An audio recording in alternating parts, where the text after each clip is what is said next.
Il a un temps d'attention de quelques secondes. Il est teigneux comme un gremlins. Il veut un boulot en full télétravail payé 3000 € minimum, sans supérieur hiérarchique avec des journées qui commencent à 10h. Surtout, tu ne lui fais pas de réflexion parce qu'il va se mettre en arrêt maladie ou démissionner dans la minute s'il ne te met pas une droite juste avant. Tiens, là il a déjà dû zapper. L'intro est déjà trop longue pour lui eu égard à son temps d'attention ridiculement bas. On parle beaucoup de lui en ce moment sur les plateformes. Je parle du terrible, du redoutable Gen Z. Ben voilà, tant pis, on démarre sur cette grosse caricature pour introduire le sujet de ce podcast. La génération Z et le monde du travail. Alors cette caricature, je l'ai pas inventée, mais c'est très grossièrement ce qui ressort de la part de gens qui se plaignent de cette génération dans le cadre professionnel. Il y a beaucoup à dire sur cette génération et beaucoup d'autres vidéastes ont fait d'excellents podcasts à ce sujet. Moi, je vais principalement m'axer sur le monde du travail. En fait, la génération Z, c'est pour moi une occasion de parler de ce sujet qui me touche particulièrement de par mes diverses expériences professionnelles. Et d'ailleurs, vous entendrez tout au long de ce podcast des anecdotes. Vous allez voir, c'est pas triste. Cette génération, je ne la connais pas tellement, bien que j'ai pu en côtoyer un peu dans le travail, mais en observant, en lisant les discours sur les réseaux ou les vidéos qu'ils peuvent faire, il y a quand même pas mal d'éléments qui m'ont sauté aux yeux. Il y a une partie de leurs caractéristiques sur lesquelles je me sens proche et une partie où je me sens diamétralement opposé. Ce que je veux faire ici, c'est mettre à plat ce qui leur est reproché et pourquoi pas faire un comparatif avec ma génération et les générations précédentes, mais en rajoutant du contexte. Oui, parce que sans contexte, là comme ça, ce qu'on voit, c'est que cette génération a des exigences. Elle semble rigide face à l'autorité, mais a-t-elle vraiment tort? Est-ce qu'elle est pourri gâtée, fragile, ou à l'inverse fait montre d'un culot dont les générations précédentes n'ont pas été capables? Ah oui, je m'emballe. Et alors, c'est mon podcast, je fais ce que je veux moi aussi. Alors, je tiens à préciser, bien évidemment, nous le savons tous, tout le monde est différent dans une même génération. Ici, je vais parfois faire des généralités, mais je ne mets pas tout le monde dans le même panier. Rien n'est tout blanc ou tout noir. Je le précise parce que de nos jours, il y a des évidences comme ça qui ne vont plus de soi. Bref, installez-vous confortablement, c'est parti. Commençons par la base, rapidement. Mais qu'est-ce qu'un Gen Z ? Alors on entend souvent parler de la Gen Z, mais qui sont-ils? C'est quoi un Gen Z? Sur le papier, c'est toutes les personnes qui sont nées entre 1995 et 2012. Parfois, on peut voir à partir de 1996, la période n'est pas super bien définie. On les appelle aussi les Zoomers en opposition aux Boomers. C'est vraiment la génération qui a grandi avec Internet, les réseaux sociaux, les smartphones. D'ailleurs, j'ai lu aussi que Z de Gen Z, c'est aussi pour Zap, en référence justement aux réseaux à vidéo courte de type TikTok, Instagram, Snapchat et j'en passe. Alors ces Gen Z, dans le milieu professionnel, on leur reproche quoi? On va aborder plusieurs points et je vais y répondre ensuite parce que je vous avoue que bien que certains arguments soient recevables, de par mon expérience, j'ai quand même sauté de ma chaise plusieurs fois tant beaucoup de choses me paraissent injustes, voire à côté de la plaque. Mais bon, faisons les choses dans l'ordre, c'est parti.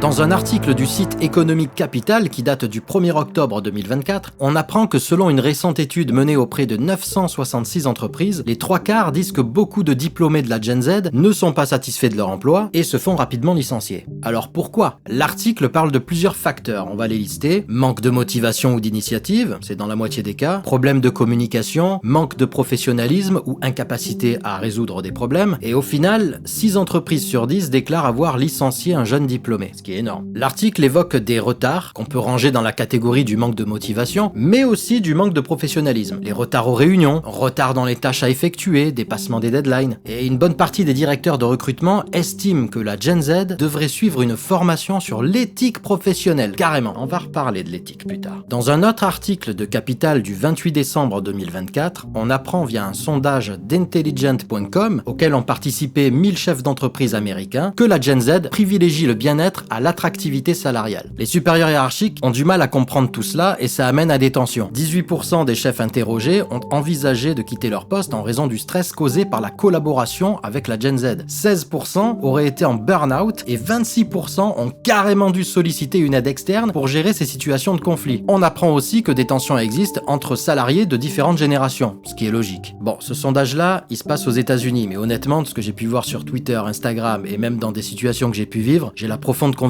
que le résultat du sondage il aurait été à peu de choses près le même. Certains remettent aussi en cause la fragilité psychologique et l'éducation de la Gen Z. En France, un article posté sur X le 29 avril 2025 de l'analyste économique Charles Sana nous informe, en se basant sur un article du Parisien, que en post-bac, les ruptures de contrat ont augmenté, passant de 10% en 2017 à 18% en 2022, soit une hausse de 80% en 5 ans, ce qui est énorme. Dans son post, Charles remet surtout en cause le comportement, l'éducation des jeunes qui ne supportent pas les remarques, puisqu'ils n'auraient jamais eu de remarques étant petits. On comprend là le manque d'éducation donc. Il dit que les apprentis sont très protégés et qu'il est difficile de les licencier, donc les patrons ne prennent plus de gants et mettent fin à la période d'essai rapidement s'ils craignent que l'apprenti ne fasse pas l'affaire. Alors pour ma part, de ce que je comprends dans l'article de Charles Sana, c'est qu'il met surtout l'accent sur le comportement des jeunes. Ils sont le problème et ils trouvent des circonstances aux patrons qui mettent fin à la période d'essai très rapidement. J'avoue bien volontiers que les arguments sont recevables, logiques, plutôt de bon sens, mais je constate une chose. Il n'y a pas d'analyse sur le pourquoi du comment de l'attitude des jeunes, sauf à dire le manque d'éducation. Ce qui est certes un point à relever, peut-être l'effet de cette mode de l'enfant roi dans l'éducation, c'est possible pour certains, mais c'est assez pauvre en arguments. Il n'y a pas non plus une mise en contexte, il n'y a pas de critique du monde du travail, qui pourrait trouver aussi des circonstances au comportement des jeunes. Non, il n'y a que des circonstances pour les patrons. J'ai vraiment le sentiment que cet article est orienté, et quelque part c'est normal, je suis aussi orienté puisque j'ai un avis, et vous allez bien vous en rendre compte, mais je trouve que justement, quand c'est orienté, il est bon d'essayer, je dis bien d'essayer, d'être honnête et de ne pas éluder une partie du réel. Ce qui est selon moi le cas ici, car une demi-vérité ne fera jamais une vérité. C'est pourquoi je veux faire une mise en contexte. Voilà, là vous avez compris que je vais donner mon son de cloche, c'est mon avis, mon analyse, il n'engage que moi, et je vais en grande partie m'appuyer sur tout ce que j'ai pu à titre personnel constater, ce que j'ai pu vivre, et aussi ce que j'ai pu voir. Moins de théorie, plus de réel, et d'analyse sur ces réels. Et je pense que je suis légitime. J'ai côtoyé beaucoup de milieux professionnels différents, plusieurs milieux sociaux, pour le dire plus grossièrement, du pauvre au plus aisé, des conditions de travail très disparates, et avec tout cela, oui, j'ai une opinion et un avis argumenté sur le comportement d'une partie de la Gen Z dans le milieu professionnel, et aussi, c'est ce qui m'intéresse, sur le monde professionnel. Parce que je le redis, ce podcast, c'est aussi pour moi l'occasion d'aborder le sujet du monde du travail sur lequel il y a beaucoup à dire, et la génération Z, je dirais, met en évidence, si j'osais, je dirais même, met en surbrillance les travers de ce milieu que nous, générations précédentes, avons eu tendance à banaliser, à accepter, à subir. Suivez-moi, c'est parti! Alors déjà d'entrée, on va mettre les choses au clair avec cette expression de boomer. Oui, à la base, les boomers, ce sont les personnes nées avant le baby boom, c'est-à-dire entre 1946 et 1964. Le terme complet, c'est d'ailleurs baby boomer. Ils ont vécu une époque de forte croissance économique, un accès facile à l'emploi, à la propriété et à la retraite. Ça, c'est du factuel, on va pas refaire l'histoire. En revanche, aujourd'hui, quand on emploie le terme de boomer, c'est surtout pour désigner une mentalité. Quelqu'un qui pense que comme il a obtenu de par son travail une bonne retraite, une maison, des biens divers et variés, il pense donc que tout cela est toujours possible dans les mêmes conditions et que si les jeunes ne parviennent pas au même résultat, c'est tout simplement qu'ils sont fainéants, qu'ils ne veulent pas travailler, qu'ils ont une mentalité de gros branleurs. Et je ne caricature même pas, c'est exactement le discours que m'avait tenu un voisin retraité, mais on y reviendra. Il va de soi que tous les baby-boomers n'ont pas cette mentalité. J'en connais plein qui sont à l'opposé de ce discours, qui n'ont absolument rien à voir avec ce mode de pensée. Tout comme j'en connais plein qui ne sont pas des baby-boomers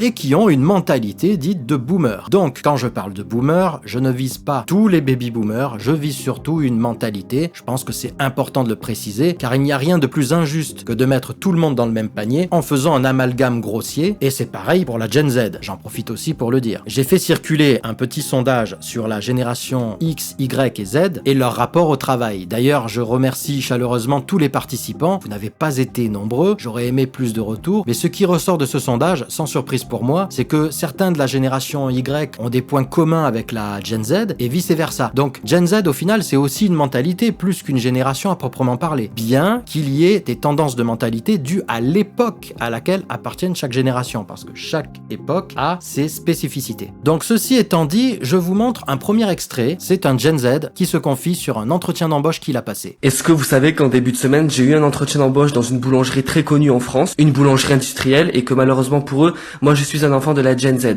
Donc vous allez rire, vous allez comprendre. J'avais postulé sur Indeed et déjà faut savoir qu'on m'a appelé le matin vers midi, j'ai répondu, on m'a demandé quand est-ce que j'étais dispo, j'ai dit de suite. À 14h j'avais un entretien d'embauche. Donc je suis parti avant 14h pour y aller, j'avais 15 minutes de route par l'autoroute et pour rajouter un petit contexte, faut savoir que je connaissais pas bien la route, donc j'ai mis le GPS, mais à cause de la chaleur, mon téléphone s'est éteint. Il ne voulait plus marcher, il était en surchauffe, mais j'ai quand même fini par y arriver. Je suis pas arrivé en retard. Je suis allé voir la caissière et je lui ai dit bonjour, j'ai un entretien. Elle m'a dit d'accord, attendez. Donc moi j'ai attendu 5 minutes avant qu'il arrive. Toi t'arrives en retard, c'est fini pour eux. Par contre eux ils arrivent en retard, y a pas de souci. Ensuite arrive un mec hyper sympa, hyper souriant, il me serre la main, on s'assoit, il me dit alors attendez 2 secondes, je lis votre CV parce que j'ai pas eu le temps de le regarder. Déjà ça m'énerve. En fait ça laisse présager quoi comme attention que tu portes à tes employés. Si dès le début t'as même pas eu le temps de regarder mon CV, m'appelle pas dans ces cas-là. Donc de là commence l'entretien, un entretien où ça va toujours que dans un sens, dans cette génération. Et puis il me pose des questions. Bon je vois que là vous avez aucune expérience en restauration. Je lui dis non, j'ai aucune expérience pour l'instant. Par contre j'apprends vite premièrement. Et deuxièmement sur votre offre, à aucun moment il était marqué que c'était obligatoire d'en avoir. Déjà. Ensuite il me dit ah mais vous habitez à tel village, ça fait loin. Je lui dis non. Seulement 15 minutes en voiture, c'est pas ce que j'appelle loin. Si tu veux trouver des trucs pour me contrer, moi aussi je vais en trouver. Donc il m'explique le fonctionnement de la boulangerie, que tout est fait maison le matin même, pour les sandwichs, tout ça. Il me dit voilà, il y a une cadence de travail élevée, c'est pas à tout le monde que ça peut convenir. Moi je lui dis il y a rien qui me choque. Je veux dire il y a rien qui me choque, je vois que c'est fait maison le matin, je pense que ça doit être un travail qui est pas facile, mais bon c'est pas non plus aller au front quoi. Et il me dit aussi que ici c'est une ambiance familiale, bon déjà les pires, et que voilà, c'est la même équipe depuis 5 ans. Du coup moi je lui demande comment ça se fait que du coup en 5 ans vous n'avez recruté personne? Pourquoi maintenant? Et comment ça se fait? Mais ça c'est le genre de question, ça leur plaît pas si ça va pas dans leur sens, tu vois. Sauf que moi je le répète, je suis de la Gen Z. Donc nous n'hésitons pas. Et vous savez ce qu'il m'a dit, et ça c'est le plus important, je sais même pas pourquoi j'en ai pas parlé en début de vidéo. Il m'a répété à plusieurs reprises, par contre ici faut pas venir bosser pour le salaire. Si vous pensez qu'à l'argent, ça va pas vous plaire. Mais on pense à quoi d'autre? En 2025, dans cette France-là, on pense à quoi d'autre? Je trouve ça ahurissant que de me dire ça, à un jeune en plus. Il m'a dit, faut pas penser au salaire, faut pas penser qu'à l'argent, sinon ça sert à rien. Alors je vous explique, je ne pense qu'il ne va pas me rappeler à mon plus grand bonheur. Je n'aurai pas ce job et c'est voulu. N'hésitez pas à me dire en commentaire ce qu'évoque cette vidéo pour vous. Moi, ça fait tout drôle parce que justement, je cherche du travail et notamment j'aimerais, pourquoi pas, apprendre le métier de boulanger. Je précise que je suis un millénial, pas un Gen Z. Je cherche depuis quelques années dans différents domaines et j'ai élargi les possibilités récemment. Eh bien, en 1 mois de recherche dans ce domaine, j'ai pu avoir un entretien. Un seul. Les patrons m'ont vu et honnêtement, ils m'ont dit cash qu'ils avaient tous les ans des apprentis, que les apprentis ne leur coûtaient rien, en gros ils payent 1000 balles et en plus ils se les font rembourser. Alors je sais pas si c'est vraiment comme ça que ça se passe pour les apprentis, mais je vous recrache juste ce qu'il m'a dit mot pour mot. À les écouter, si les apprentis sont très protégés comme le dit Charles Sana, il faut remarquer que cela permet à certains employeurs de remplacer un poste permanent par un apprenti différent tous les ans. Bah oui, tu le formes pendant 3-4 mois et tout le reste de l'année t'as un travailleur efficace pour moins que le SMIC. Elle est pas belle la vie? Et apparemment, même encore moins que ça puisque tu te fais rembourser. Et j'insiste, c'est les patrons qui m'ont tenu ce discours, c'est pas moi. Moi j'y suis pour rien, donc foutez-moi la paix.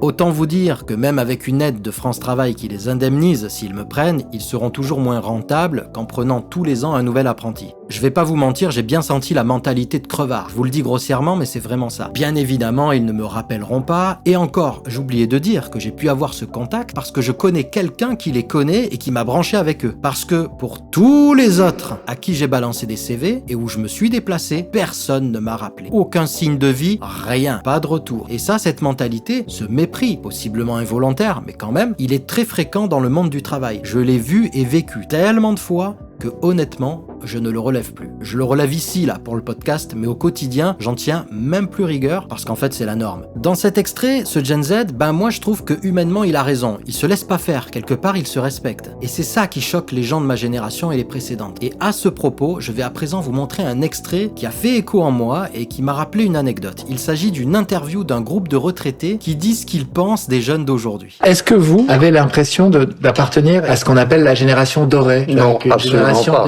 C'est grâce à, à la sueur de nos fronts. Hein. Ah oui, on travaillait énormément d'heures. On a eu plus de difficultés financières que les jeunes ont et d'aides que les jeunes ont actuellement. La seule chose que je veux reconnaître, c'est qu'on avait plus de travail que maintenant. Maintenant, il y a moins de travail, mais ils sont encore plus difficiles pour accepter le travail. Alors, il y en a encore moins. Parce qu'ils veulent travailler avec des gros salaires et pas de contraintes surtout. Voilà. C'est-à-dire, il n'est pas question de samedi dimanche, dit de fête. Ah oui. Oui, et il faut pas qu'ils se lèvent tôt non plus. Ah non, et puis pas finir trop tard non plus.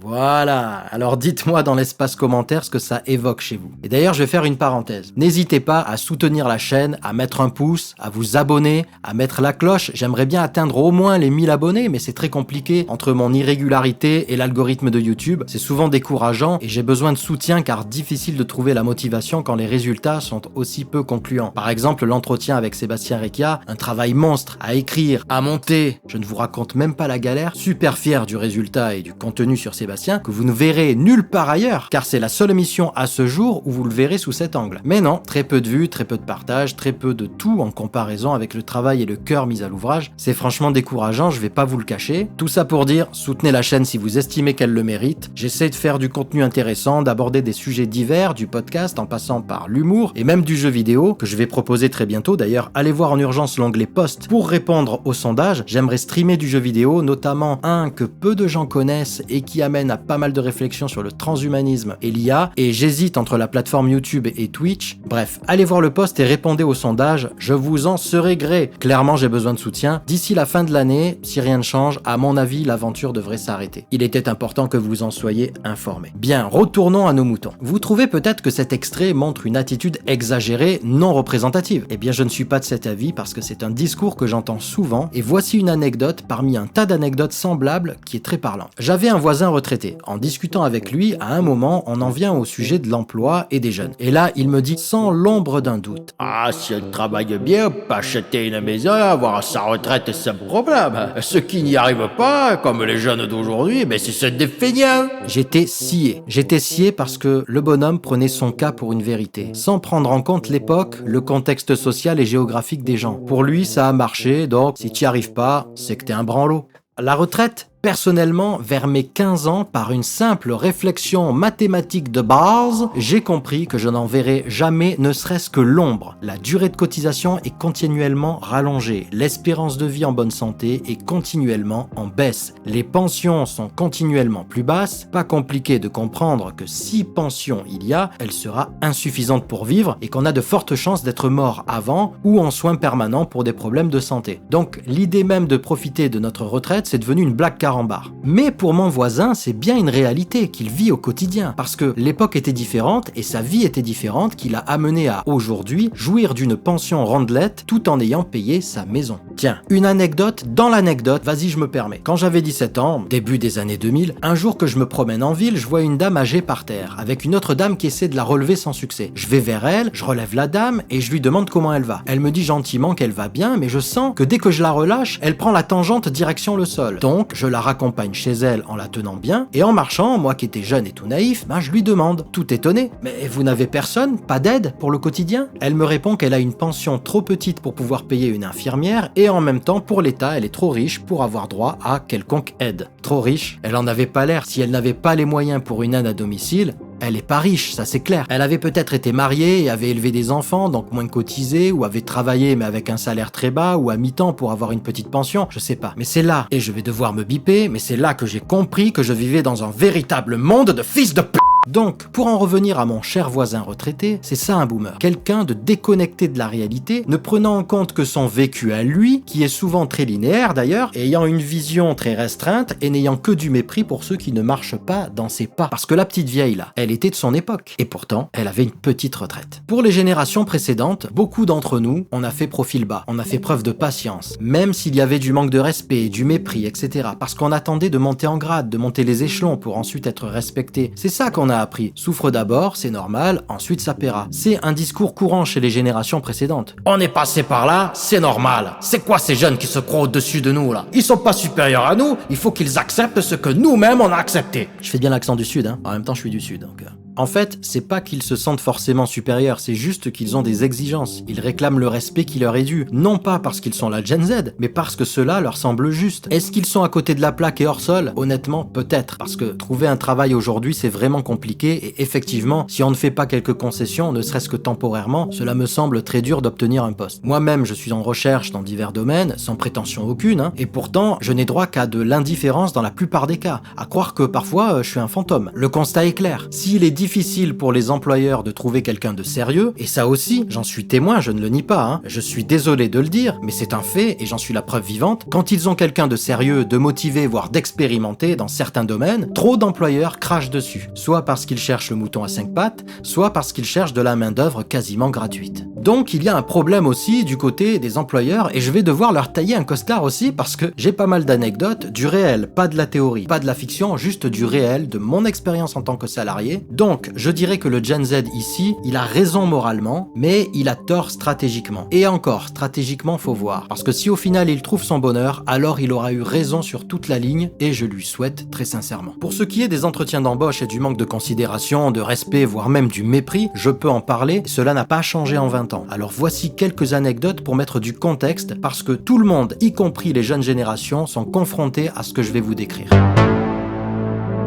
À une époque, j'avais terminé une formation dans le secteur informatique, puis classiquement je me suis mis à chercher du travail. Au départ, j'étais même ouvert au secteur parisien. Des commerciaux d'une boîte m'ont fait passer un entretien dans le métro, entre deux rames. Je me souviens plus, je crois qu'ils m'ont fait passer un test ou poser quelques questions sur le métier. Grand sourire, bien sympa, mais dans le métro, entre deux rames, voilà. J'ai ensuite reçu par mail une proposition, un fixe au ras des pâquerettes et un revenu variable qui faisait gonfler artificiellement le salaire. Alerte rouge dans ma tête, ça sentait trop l'arnaque. J'ai refusé. Je m'étais quand même renseigné sur le salaire minimum d'un débutant avant, je voulais juste pas être trop en dessous et me faire avoir. Donc déjà revenu variable, ça sentait pas très bon. Une autre fois, dans le sud, sur Marseille, je passe un entretien. Le patron me confie à un de ses salariés pour m'évaluer. Ça se passe pas trop mal et il me propose un salaire bien en dessous de ce que pouvait espérer un débutant. Donc pareil, alerte rouge, je le remercie et je lui dis je vais réfléchir et passer mes autres entretiens pour lesquels je me suis engagé. On va être clair, il savait qu'il me proposait un salaire indécent. Il savait que si j'étais pas encore au courant de l'arnaque, j'allais très vite le découvrir en passant d'autres entretiens. Donc, il y est allé au culot le gars. Vous ne trouverez pas mieux comme offre, ça je vous le dis. Je le remercie et je lui dis que je prends note de l'information, mais il lâche pas le pressing. Si je vous dis ok là, vous commencez lundi, je lui réponds que je ne peux pas, parce que je me suis engagé pour passer d'autres entretiens, mais que je reviendrai vers lui. Ah, donc en fait, vous ne voulez pas vraiment travailler, hein? Je voyais très clair dans son jeu. J'étais assez serein pour une raison. J'avais un collègue de formation qui avait trouvé un poste et il avait un salaire décent. Donc je savais que je pourrais en obtenir un aussi. Et ça, le petit monsieur le savait aussi, d'où sa provocation. Je suis resté courtois, je l'ai remercié de m'avoir reçu, et quelques jours plus tard, le mec ne lâche toujours pas l'affaire. Il m'appelle.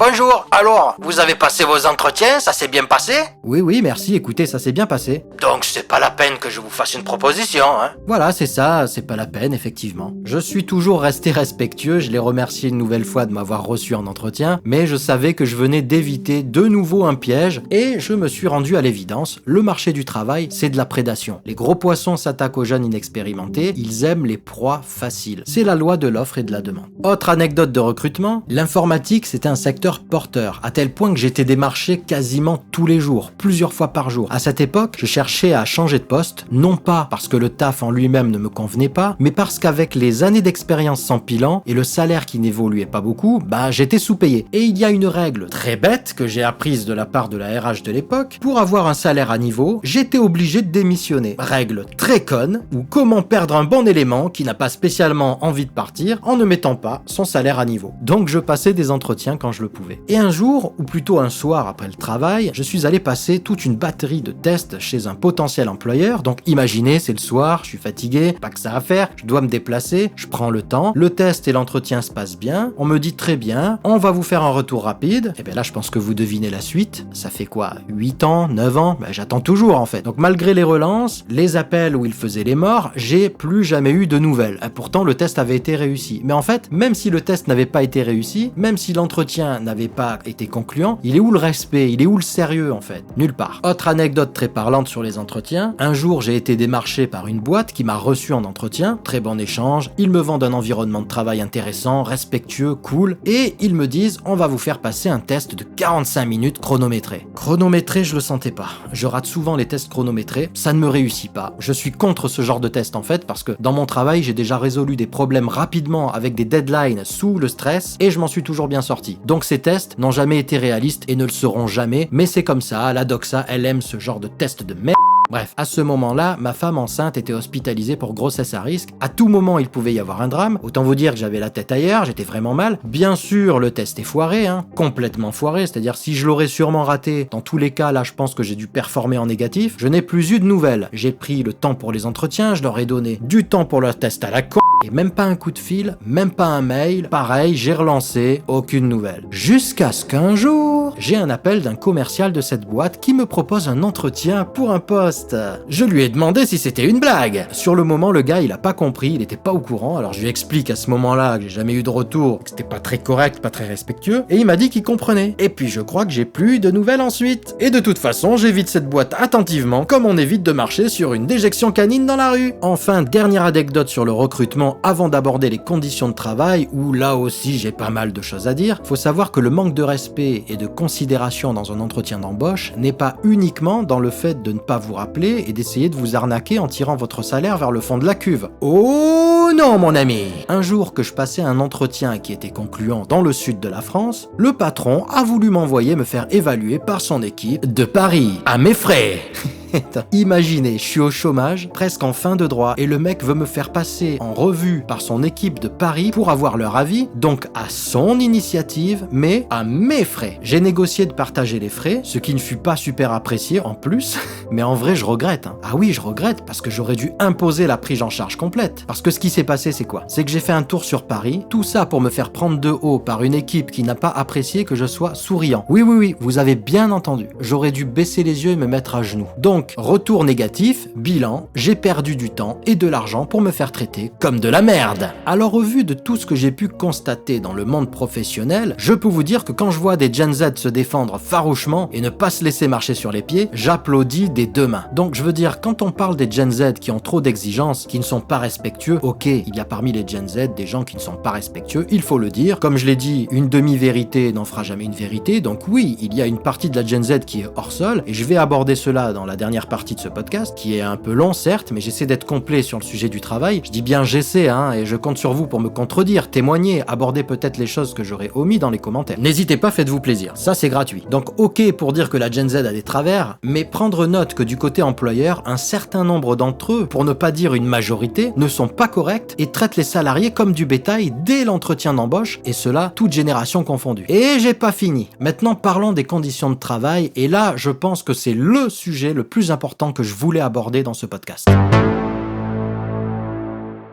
Allez, je suis taquin, je sais que ça va vous titiller et en énerver certains, mais ça va être une bonne base pour aborder le sujet des conditions de travail. En lieu et place d'une introduction, je vous passe un extrait très parlant. C'est un témoignage d'une Gen Z assez déterminée. On se retrouve juste après. Je fais partie de la génération Z, donc bien évidemment que j'ai parfaitement intégré le fait qu'un arrêt maladie, ça sert pas juste à expliquer une blessure physique ou une maladie comme la grippe. Si je me sens pas bien psychologiquement et que je sais que ça va pâtir sur mon travail et sur la qualité de mes rapports avec mes collègues de travail, oui, je ne viens pas. Si tu ne vas pas bien, tu ne vas pas bien. Bien évidemment que je fais passer mon bien-être avant tout. Le travail, c'est le travail. Tu n'es pas ma famille, tu n'es pas mes amis, je te dois rien. L'heure, c'est l'heure. Si je finis à 17h, je m'en vais à 17h. Si à la limite, tu me demandes de rester un peu plus et que c'est occasionnellement, je vais te répondre, il n'y a pas de souci. Mais si je te dis que j'ai besoin de partir à cette heure-là, je pars à l'heure. Même si tu as le triple de mon âge et que tu me manques de respect, je vais te remettre à ta place comme si tu avais mon âge. Je suis pas venue pour qu'on me chie dessus comme ça dans la bouche.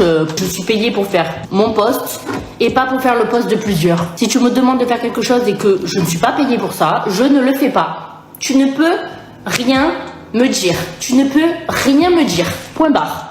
En fait, ce que je comprendrai jamais avec les personnes qui ont à peu près la cinquantaine et qui méprisent énormément les jeunes de notre âge dans les mêmes entreprises.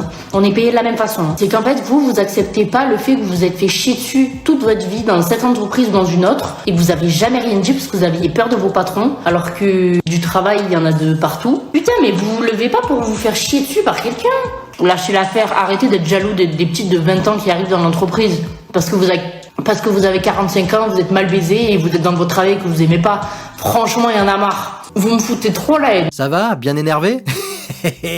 Je vois d'ici les commentaires. Et pour qui elle se prend? Elle connaît rien de la vie. Le classico. Bon, j'ai choisi cet extrait pour 2 raisons. Première raison, le contexte dans lequel la jeune femme s'exprime est drôle et très parlant. Elle n'a pas plus de temps à nous accorder que ça, et d'ailleurs, elle enregistre en mangeant. Elle s'en fout complètement, c'est nature peinture. Donc, provoquant et ridicule pour certains, drôle pour d'autres, en tout cas, ça fait réagir. Deuxième raison, la plus importante, bien sûr, elle aborde des sujets clés sur le quotidien que peut vivre un employé. Plusieurs sujets importants sont abordés ici, l'air de rien. Les arrêts maladie et le bien-être au travail, la séparation stricte entre l'environnement pro et perso, le refus du manque de respect quel que soit l'âge de l'interlocuteur, le fait de faire strictement ce qui est dans notre contrat et de faire les heures légales, un regard sur la génération précédente, elle dénonce ce que j'appellerais le syndrome du larbin, mais aussi simplement une soumission à l'autorité trop automatique sans forcément de réflexion derrière, et je pense qu'avec 2 anecdotes, je peux traiter pas mal de points. On y va. Le travail, c'est la santé, comme on dit. Je suis totalement d'accord avec cette phrase, mais tout dépend de ce qu'on entend par travail. Le travail, c'est pas forcément un boulot pour lequel on est rémunéré. Quand je fais des pizzas maison, que je choisis les farines, que je pétris la pâte, que je calcule le bon temps de repos, que je choisis les ingrédients avec soin, que je fais ma sauce tomate avec les petits oignons caramélisés, etc. Je travaille, je fournis un effort pour ma famille ou mes amis afin de la nourrir et lui apporter un bien-être nutritionnel et gustatif, bien que je ne sois pas payé. Je passe du temps et je donne de ma force de travail. Je me souviens de soirées où j'enchaînais plus d'une quinzaine de pizzas sans m'arrêter. C'est épuisant, mais c'est noble et plaisant. C'est bon pour la santé, surtout mentale et physique. C'est de la bonne fatigue, comme on dit. Quand je travaillais avec une équipe qui m'écoutait, me prenait en compte, où on avait de la complicité, où le projet avait du sens, je rentrais chez moi avec la bonne fatigue, satisfait, en bonne santé mentale. Le sentiment d'avoir accompli quelque chose, je crois que c'est un des plus beaux sentiments qui soit. Ça procure un bien-être incroyable. En revanche, ne pas être bien au travail, avoir la boule au ventre, se sentir dévalorisé, voire déshumanisé par ses collègues ou ses supérieurs, cela peut être destructeur. J'ai trop assisté à la dégradation de la santé de certains collègues, sachant que j'ai moi-même vécu cela pour ne pas réagir. Sur le sujet, je vous passe le témoignage d'un jeune et on en parle. Je sors du taf, je viens de rentrer chez moi. Je dirais pas dans quoi je travaille. Mais je dirais pas lequel de mes 2 tafs, surtout c'était. Mais est-ce que c'est normal que je sorte du taf et que je sois dans cet état? C'est-à-dire, est-ce que c'est normal que pendant tout le temps où je travaillais, j'ai ravalé mes larmes, j'ai bossé, j'ai assumé, même si on n'était pas sympa avec moi? Est-ce que c'est normal que je sois en larmes pendant 40 minutes après? Alors, à tous ceux qui peuvent dire, qui peuvent penser, ouais, c'est bon, prends sur toi et tout, ça arrive à tout le monde, on a tous des journées pourries. Pardon, mais le travail, c'est pas censé être un poids. Je suis pas censé avoir peur avant d'aller au taf. Je suis pas censé avoir la boule au ventre. Je suis pas censé avoir un nœud, là, dans la gorge, ou tu sais, vraiment à l'arrière de la langue, tout au fond. Non, je suis pas censé avoir un nœud à cet endroit-là qui m'empêche de manger, après avoir bossé. Donc, en fait, il y en a qui doivent se mettre en tête que c'est pas parce qu'on est un employé, hein, c'est pas parce que t'es mon supérieur, que t'as le droit de mal me parler. Et d'être désagréable et humiliant, en fait, devant d'autres collègues. Sur X, où j'ai trouvé cette vidéo, j'ai pu lire des commentaires le traitant de fragile, d'un ton moqueur et méprisant. Mais j'ai aussi trouvé des messages d'encouragement de la part de personnes de tout âge d'ailleurs, toute génération confondue, preuve que c'est une constante dans le monde du travail, parce que beaucoup s'y sont reconnus. Et vous, ça vous évoque quoi? Pour ma part, ce jeune, il pourrait être mon petit frère. Alors déjà, on note quand même si c'est pas le sujet, qu'il fait 2 jobs différents, donc en matière de fragilité, on repassera, je pense. Ceci étant dit, chacun sa sensibilité et sa manière de réagir. Mais il me semble qu'il vaut mieux s'exprimer comme le fait ce jeune, plutôt que de se muter et plus tard de faire une bêtise ou de tomber malade. Je vais prendre mon cas personnel. Eh oui, c'est le podcast des anecdotes, les gars. J'ai trop de choses à vous dire. À une époque, je bossais en tant que téléconseiller. 100 d'appels par jour à traiter, des chiffres à faire à la journée, à la semaine, au mois, à l'année, en local, régional et national. On était répartis par équipe avec à leur tête un superviseur. La méthode de management évoluant, les superviseurs commencent à nous mettre une pression de plus en plus importante. On est convoqué en écoute pour réécouter des appels au hasard. Ma superviseure superviseur me demande pourquoi j'ai pas vendu tel ou tel produit, que j'aurais pu faire mieux. Devant tout le monde, elle déclare que je tire l'équipe vers le bas, histoire de bien me culpabiliser et m'humilier. Technique classique. Vous vous rappelez de ce scandale chez France Télécom avec les employés qui se suicidaient? Eh bien, c'est la même méthode de management qui était employée. Voilà, ça c'est juste pour info. Et j'étais loin d'être le seul. Le nombre de collègues en arrêt maladie pour dépression commençait à être important. Mais moi, comme certains autres, à ce moment-là, je ne veux pas me mettre en maladie. Je suis mal, mais je culpabilise de profiter de la sécurité sociale, n'est-ce pas? Donc je fais quoi? Je reste et je suis obligé de subir. Certains ont des gastrites, certains craquent et partent dans des énervements pouvant presque aller jusqu'à l'affrontement physique. Et moi, je subis, et un jour on me convoque même pour une pause en trop que j'aurais prise, pause totalement inventée et sans preuve, sur une dénonciation anonyme de ma superviseure, je suis pas dupe, et je me prends un blâme, un avertissement gratuit, comme ça. Mais je suis là, et même si j'ai la boule au ventre, je continue. Eh bien, je vais vous dire une chose, j'aurais dû me mettre en arrêt maladie. J'aurais dû le faire avant, parce que j'ai été obligé de m'arrêter à un moment. Eh oui, parce que j'ai eu une maladie hormonale déclenchée par le stress, certifiée par mon oncologue. Une maladie qui a nécessité la prise de médicaments quotidiennes et des prises de sang tous les mois. J'ai mis 1 an pour en guérir. Et vous savez quoi? Pendant ce temps-là, ce que j'ai pu constater, c'est que mon employeur, après m'avoir brisé, il en avait strictement rien à foutre.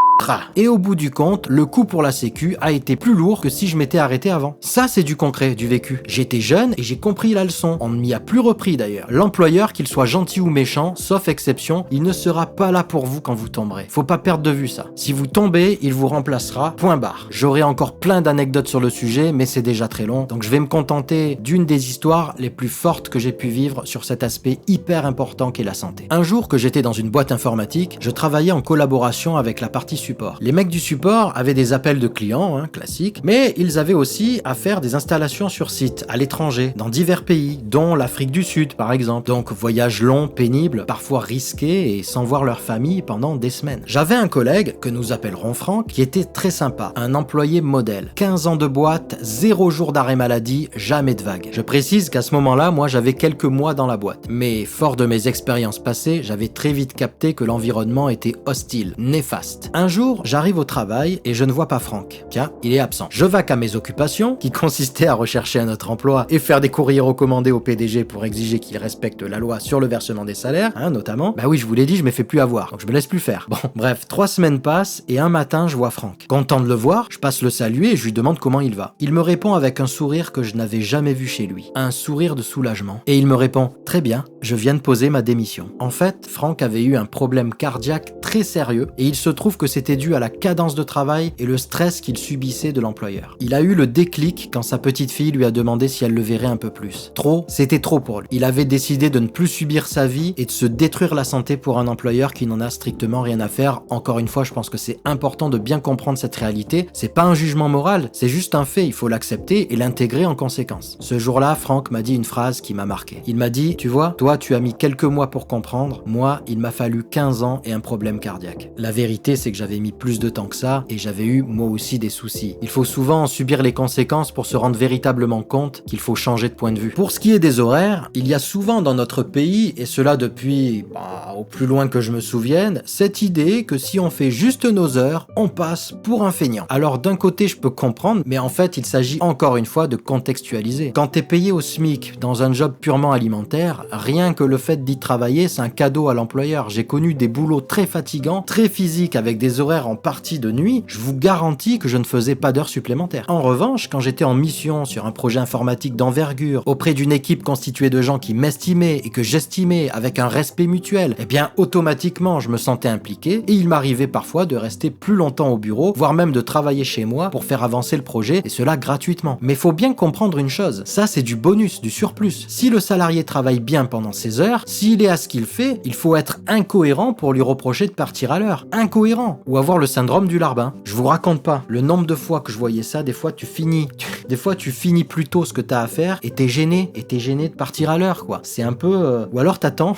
Dites-moi si vous avez déjà vécu ça, mais des fois il y en a qui attendaient carrément que le boss, le chef parte pour pouvoir partir. C'est vraiment une putain de relation de soumission si on y réfléchit bien. Alors pour le syndrome du larbin, je vais illustrer ça par ce post qui m'a fait rire et en même temps réagir. Je l'ai censuré parce que ça envoie pas mal quand même.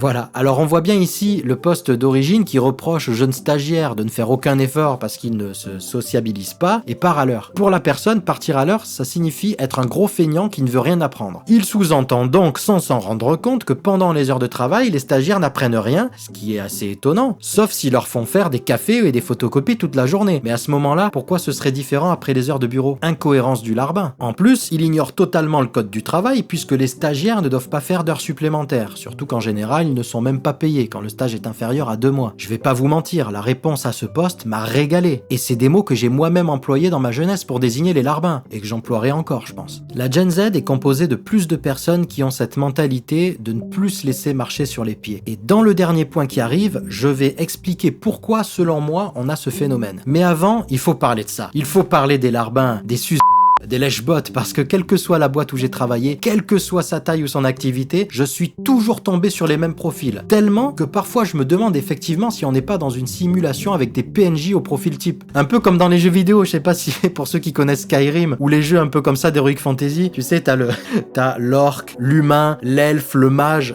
Bah t'imagines là, en entreprise, t'as le susboule, l'intello, le mec discret, le bosseur, le branleur.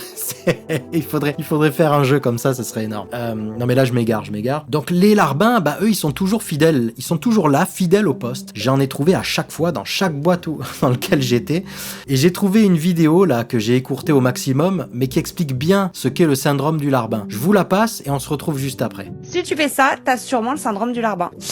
Plus connu sous le nom de faillot, lèche-botte ou encore sus. La science a enfin une explication à ce phénomène social qu'on voit un peu partout dans les entreprises. Le syndrome du larbin, c'est une vraie pathologie qui touche presque un quart des salariés. Et voici les symptômes caractéristiques que tu retrouves chez les personnes concernées. Une soumission excessive à ses supérieurs. Ce qui te pousse à prendre le parti de ceux qui t'exploitent au détriment de ton propre intérêt. Quand t'es atteint par le syndrome du larbin, tu vas faire tout pour être apprécié de tes supérieurs et te rendre indispensable. Et si tu vois que ton chef est pas totalement satisfait, tu peux pas t'empêcher de faire tout ce que tu peux pour te faire bien voir. T'es prêt à accepter de faire tout ce qui pourra arranger ton boss, quitte à mettre en péril ton intégrité, ta vie de famille, voire même ta santé. Et ceux qui ne font pas comme toi sont soit des mauvais employés ou alors des feignants. Tu dénigres les collègues qui prennent un arrêt de travail parce que pour toi c'est logique, ton boss n'a pas à subir les conséquences des problèmes des salariés. Ou encore tu penses que les salariés ont bien trop de droits et que ton patron lui n'a pas grand chose pour se défendre. Tu trouveras toujours des excuses à ton boss pour justifier ses choix ou ses comportements, même si ça a des conséquences négatives pour toi ou pour tes collègues. Voilà, je pense que c'est assez clair. Alors, spéciale dédicace à tous mes petits larbins qui m'ont cassé du sucre sur le dos, m'ont inventé des vies, m'ont inventé des propos, sont allés pleurer à la hiérarchie, qui m'ont fait de larges sourires devant pour par derrière essayer de me la mettre, qui n'ont pas de couilles. Ben non, eux, ils préfèrent les sucer. Grosse pensée à vous les gars. Bisous. Alors n'hésitez pas à me donner vos meilleures anecdotes sur vos aventures professionnelles avec les larbins. Je suis sûr que vous en avez, alors autant qu'on rigole un peu. On a vu que la Gen Z se voit reprocher d'être feignante, pas motivée, mal éduquée, avec des retards et très exigeante, sans forcément avoir de légitimité. On a contextualisé dans le réel et on a vu que le monde du travail comporte son lot de manquements, de mépris et d'abus côté employeur aussi. Malgré ça, nous, génération précédente, avons aussi vécu dans des environnements professionnels difficiles. Alors pourquoi cette tendance de comportement dans la Gen Z? J'ai quelques pistes que je veux partager avec vous. Je viens d'un milieu très modeste, mais je me souviens bien que durant mon enfance, avec un seul salaire, mon père pouvait faire vivre toute la famille. Dans les années 90, et cela jusqu'au début 2000, même avec 2, 3, voire même 4 enfants, un salaire pouvait suffire, et pas un salaire de ministre, un simple salaire technicien. Je le sais, je l'ai vécu. Vous qui m'écoutez là, je pense que vous êtes nombreux à l'avoir vécu aussi. Ces moments-là, où notre mère nous donnait 10 francs pour aller acheter du pain à la boulangerie et des bonbons. On prenait un panier et on revenait avec une quantité astronomique de sucreries, et il nous restait même de la monnaie. C'est un monde qu'on ne connaît plus. Le coût de la vie a explosé. Selon l'INSEE, le coût de la vie n'a pas tant augmenté que cela par rapport au salaire. Mais honnêtement, je pense qu'il y a vraiment un problème avec la façon de compter les augmentations de l'INSEE. Je vous le dis, je la mets clairement en doute. Par exemple, pour moi, la part du logement dans un budget aujourd'hui, c'est devenu une folie. D'après l'INSEE, entre les années 90 et les années 2020, la part serait passée de 20,1% à 27,8% au plus haut. Ça me paraît faible, mais il l'explique par une augmentation des salaires. Alors je vais prendre un exemple qui me paraît énorme, qui fait que je ne suis suis pas d'accord, on va faire simple et se baser uniquement sur le prix d'un terrain. En 2001, ma famille a acheté un terrain dans le Var. 1200 mètres carrés, le prix m'a choqué quand j'ai demandé combien ça avait coûté. 30 000 euros. 30 000 euros un terrain de 1200 mètres carrés constructible dans le Var. La blague. Aujourd'hui, on est au minimum à 130 000 euros, mais on en trouve à 190 000 pour la même surface, voire plus. Donc, on a une augmentation entre 433 et 633%. Ai-je vraiment besoin de préciser que les salaires n'ont pas suivi cette augmentation? Ok, là je prends un cas concret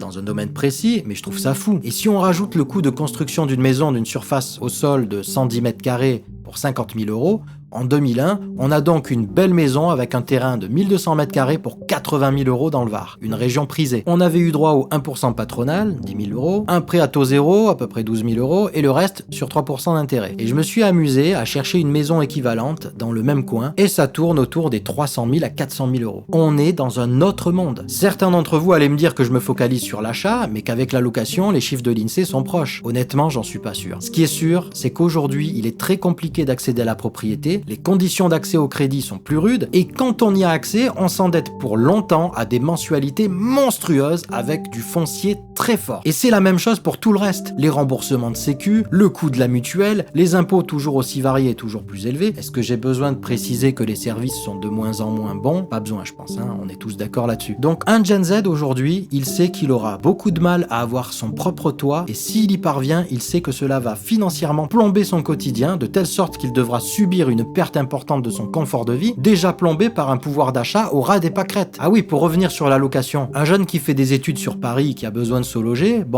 voilà, heureusement que Paris c'est pas la France, hein. N'empêche que le budget logement, c'est devenu une folie. Dans beaucoup de cas, le Gen Z a vu ses parents travailler, il les a vus se soumettre aux exigences du monde du travail, il les a vus se faire traiter comme des chiens, faire des heures et des heures, se saigner, tout ça pour pas grand chose. Il a vu parfois les regrets de ses parents d'avoir accordé autant de leur temps et de leur santé à des patrons, alors qu'ils ont raté tellement de moments clés avec leur famille. Il me semble que c'est le regret qui revient le plus souvent d'ailleurs. Donc le Gen Z, il a vu ce que cela donne de trop donner. Mais en plus de ça, il sait qu'il n'aura pas de retraite, il sait qu'il n'aura pas de carrière. Le CDI avec la ligne toute tracée, c'est fini. Il faut bien comprendre une chose. Quand t'es dans les années 70-80, que tu peux fonder une famille, devenir propriétaire, manger, partir en vacances tous les ans avec un seul salaire et que tu sais qu'à la fin tu partiras en retraite, tu vas au travail avec une mentalité forcément différente que si t'es né entre 95 et 2012, que tu galères à trouver un travail payé au SMIC pour lequel ils te font faire plusieurs entretiens et tests comme si t'allais rentrer à la NASA. Tu sais qu'une fois le loyer payé, tu pourras juste te payer de la bouffe de qualité moyenne et faire 2-3 sorties vite fait, mais que ça suffira jamais pour faire vivre une famille. Tu sais très bien tout ce qu'on te vole sur ta fiche de paie et tu ne le retrouveras quasiment pas. Avec un hôpital en ruine, une école en lambeaux, les routes défoncées, les médicaments de moins en moins remboursés et bien sûr une retraite inexistante. Et tu sais que tu ne pourras que très difficilement ou au prix de sacrifices monstrueux devenir propriétaire. Tout ça pour au final, à ta mort, te faire voler une partie par l'État qui obligera tes descendants à vendre la maison familiale. Tu sais aussi que ton environnement est devenu très violent, on t'a habitué à vivre au rythme des crises, des pénuries, des attentats, à tout moment tu peux te faire planter au couteau pour un regard ou un mot. Alors quand tu vas bosser et que t'as un supérieur hiérarchique qui te traite comme si tu étais la dernière tranche de pain au fond du sac, là. Tu sais, celle qui est tout écrasée tellement qu'on la laisse sécher et on finit par l'acheter, là. Eh ben, t'as pas la même patience, t'as pas la même tolérance, tu n'as même pas les mêmes perspectives d'avenir que ce que les boomers ont pu avoir, désolé. Mais ça, c'est la vérité. Autre chose qui aggrave et creuse encore le fossé entre la Gen Z et les autres générations, c'est les réseaux sociaux. Cette génération est née avec Internet et a connu très tôt les réseaux sociaux, Instagram, Snapchat, TikTok et autres joyeusetés. Sur ces réseaux, ils ont connu et suivi un nombre important de ce qu'on appelle les influenceurs. Influenceurs qui, dès leur plus jeune âge, leur ont montré l'exemple de l'argent facile, brasser de la moula, comme ils disent, taper des 5, 6, 8, 10K par mois, faire des comptes mimes ou OnlyFans, faire des téléréalités et être connu, non pas pour son travail, mais juste connu. Forcément, le réel est biaisé et beaucoup, quand ils rentrent sur le marché du travail, vont s'imaginer toucher des 3000 balles minimum. Ils ont moins de patience et vont se permettre des choses qui peuvent être considérées comme exagérées. Il y a une telle différence entre leurs attentes biaisées par le virtuel et les réseaux sociaux et le réel que beaucoup, et c'est normal, ne le supportent pas. Imaginez, on vous vend matin et soir des salaires de 3 à 4000 balles de base et vous arrivez sur le marché du travail et on vous propose le SMIC en vous traitant comme un larbin. La réalité cogne fort et les réactions violentes ou les dépressions finissent par arriver. Ils ont baigné aussi dans l'idéologie wokiste, ce qui qui les pousse parfois à être intolérants et assez extrêmes face à notre façon de voir la famille, et ils nous voient comme conservateurs, voire fascistes, alors que pas du tout. Mais je me souviens aussi avoir été plus jeune, influencé par des idéologies, qu'elles soient gauchistes ou droitardes, et je me dis que, comme nous, en grandissant, en prenant de l'âge, de la maturité, beaucoup se rendront compte de la nocivité de ces modes de pensée toxiques. En tout cas, j'aimerais le croire. La question que je me pose, c'est est-ce qu'ils vont avoir une meilleure capacité que nous à se remettre en question? Je me dis que c'est possible, j'ai envie d'y croire. Autre point inquiétant, la montée en flèche de l'IA qui détruit des emplois et s'intègre aussi dans beaucoup de postes qui font qu'il y a une perte de savoir. Je l'ai expliqué dans mon podcast sur l'IA que je vous invite à voir d'urgence si ce n'est pas déjà fait. Je vous mets le lien dans la description et quelque part par là. Voilà, ils sont jeunes, et s'ils démarrent directement avec des outils qui les empêchent d'apprendre en se servant de l'IA qui fait déjà une grosse partie du boulot, il y a un danger réel de perte de compétences au fil du temps. En conclusion, je dirais que la Gen Z ne mérite pas d'autant se faire taper dessus. C'est aussi ce qui m'a motivé à faire ce podcast, parce que je connais bien le monde du travail, et bon sang, ils ont tellement raison de bousculer les codes complètement hypocrites auxquels nous, on s'est beaucoup plus soumis. Je me souviens, à un moment, on nous vendait la start-up cool avec des soirées karaoké ou laser game pour se retrouver entre nous après le boulot. Non mais... j'ai jamais compris, putain. On bosse, on donne déjà du temps et tu veux me prendre encore du temps? J'ai déjà des amis et une famille en fait, j'en ai rien à foutre de tes soirées en vrai. Bon, je le dis grossièrement, mais c'est un peu l'idée. On nous vend ça comme si c'était un avantage, clairement ça en est pas un, c'est l'inverse. Moi c'est comme ça que je le vois en tout cas. Pareil, ils préfèrent être sur le smartphone à la pause déjeuner au lieu de sociabiliser. Au premier abord, on aurait tendance à dire qu'effectivement c'est pas bien. Mais je connais les gens, leur conversation est tellement inintéressante la plupart du temps. Ça continue de parler boulot en pause ou de sujets aussi vides que les couilles d'un bonobo en fin de semaine. Franchement, j'avoue, regarder une série ou un article sur le net, c'est souvent plus sympa, je trouve. En fait, je dirais que la particularité de la Gen Z, c'est d'être beaucoup moins hypocrite que les générations précédentes et plus cash. Donc forcément, c'est mal vu. Et je sais de quoi je parle, j'ai souvent été mal vu parce que j'ouvrais ma gueule. Je finirai enfin par une note positive. On assiste pour une partie de la Gen Z à un retour aux valeurs d'antan. Le retour aux valeurs d'antan, c'est vrai qu'on assiste un petit peu à ce phénomène. Je vous mettrai le lien d'un article du New York Times. C'est en anglais, faut s'inscrire, lire l'article, mais en gros, il y a une sorte de nostalgie des années 80-90 chez les jeunes, un retour au téléphone style BlackBerry, Nokia 3310 pour se détoxifier du smartphone et des réseaux. Il y a même un regain d'intérêt pour le jeu d'échecs. Et pourtant, c'est une activité qui demande beaucoup de concentration et de patience. Ce qui est notable, c'est qu'il y a un retour, une nostalgie d'une époque qu'ils n'ont même pas connue. Je suis moi-même très nostalgique, vous êtes sur Nostalwind, et j'ai trouvé la meilleure définition. La nostalgie, c'est quand le présent n'est pas à la hauteur du passé. La boucle est bouclée. Ce podcast est maintenant terminé. Soutenez la chaîne, mettez un pouce, partagez au max. Hâte de lire vos réactions. On reste courtois dans les commentaires s'il vous plaît. Je vous rappelle que je vais probablement streamer du jeu vidéo très bientôt, donc j'espère que vous serez au rendez-vous. Allez répondre au sondage dans l'onglet post, ce serait super sympa. Je vous dis à la prochaine. Paix sur vous.